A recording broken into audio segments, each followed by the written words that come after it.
lines in the sand.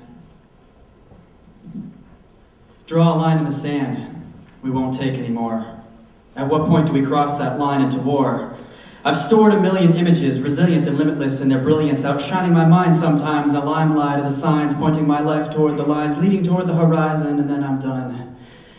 I'm through holding back. I think it's jacked that my country acts the opposite of what we say, yet every day our opinions are swayed by the minions of government, the media, an expedient way to number our days, fight fire with fire until the heat of our ire completes its spire and tips us to tire and expire. And yes, I think friendly fire isn't friendly but deadly, since it ends in the demise of our allies dying before our eyes with their potential lives at home with their wives and children spilt out and spilling in the sands of Afghanistan. And for what? What is terrorism? Since it isn't merely a turban and a man and a brief plan to scare Americans, and we are scared. No.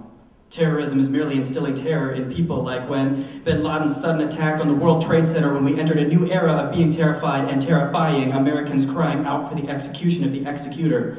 Now we threaten with weapons in the Middle East and reach terror beyond where, seen before, scores and scores of dead haunt the Afghani schools, temples, hospitals, and hey, maybe they're military. I'm very skeptical of the ethical backing of the tracking down of bin Laden with an American team laden with 19-year-olds ready to die for their country, ready to die for something. It makes me wonder why I wander aimlessly without wanting to die, though I realize it's going to happen sometime. And for now, I confine my thoughts to why we're here, and how we work, and when we love so strongly, when we must feel hurt. Why we are built with guilt, when we are only ourselves, no matter what our actions or destinies or felonies, or if we are on our knees praying to God or sucking a dick as a job requirement of spending our lives waiting for retirement while working for a tyrant, making a big enough paycheck to pay for the day-to-day food and rent and utilities as the futility builds over the years and kills our ability to just be.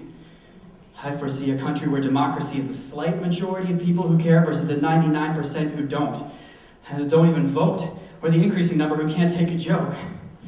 Well, I've got a big belly laugh for the cash prophecy and personal property and false generosity to generate good publicity from our media monstrosity, while all the other atrocities of the world make the second page, or, hey, get saved for another day because weekends are reserved for war, or celebrity breakups.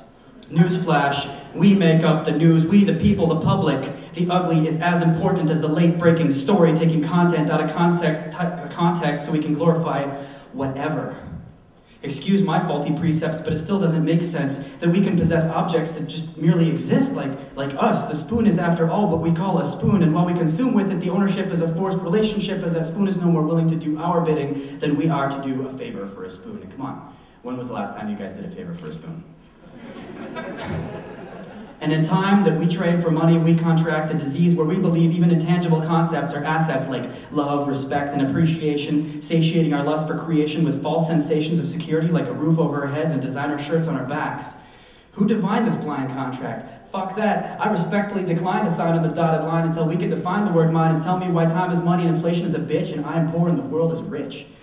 Nobody can tell me because the global geometry is off. The property lines divided so that only a few are provided for, plus overstocked. And I know hard work because I clocked in at day one. Still, it is unbelievable for me to see that much of the rest of the world struggles for their basic needs and concede to this greed as they try to feed themselves when I see food packed onto shelves at the grocery stores with labels that say ready to eat. And I know somebody hungry who can eat that meal, and while they don't as readily reveal their labels as that food, they are also ready to eat.